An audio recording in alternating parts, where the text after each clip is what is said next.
HOA called the cops when I moved out of the HOA, and Karen completely lost it the moment she learned I had purchased the entire block.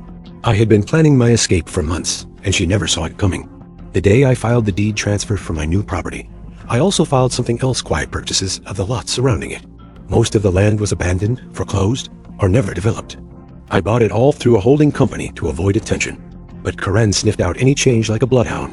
The setup started when she saw a moving truck parked in my driveway. She strutted over in her HOA windbreaker, demanding I fill out move-out compliance paperwork. I told her I wasn't moving out of the neighborhood.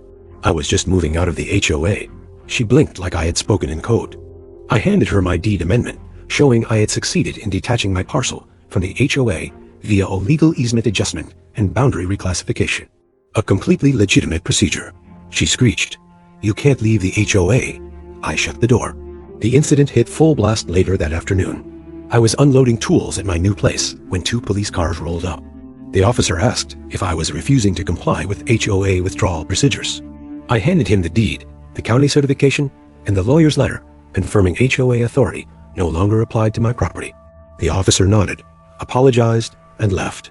Karen, watching from across the street, looked like she had been betrayed by the Constitution itself. My reaction wasn't anger. It was strategy. Karen had tipped her hand. She clearly intended to weaponize the HOA against me even after I left. So it was time for phase 2 of my plan, a part she could never prepare for. I pulled out the stack of deeds for the surrounding lots. 9 parcels, 8 empty, 1 abandoned house, all legally mine, all outside the HOA after I filed the same reclassification I used for my main property. My lawyer had already confirmed it. The HOA no longer bordered me at all. They couldn't regulate land they didn't touch. Execution began when I walked into the HOA board meeting during public comments. Karen smirked like she expected me to grovel. I laid down a single map and updated county parcel map with the highlighted lots. Her face twisted as she realized every lot touching hers was owned by me. The board stared in silence.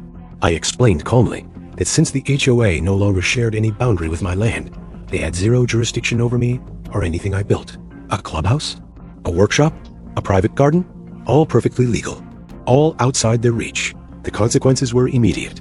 The police confirmed my deeds were valid, and my detachment from the HOA was complete. The board issued a written apology for misunderstandings. Karen refused to sign it. She stopped patrolling my street entirely. The payoff came the next week when a county inspector installed the new boundary markers, showing every inch of the block around her house belonged to me. She stared at me like I had become the final boss of the neighborhood. I just waved and unlocked the gate to my block. If you love HOA justice stories, like the video and subscribe.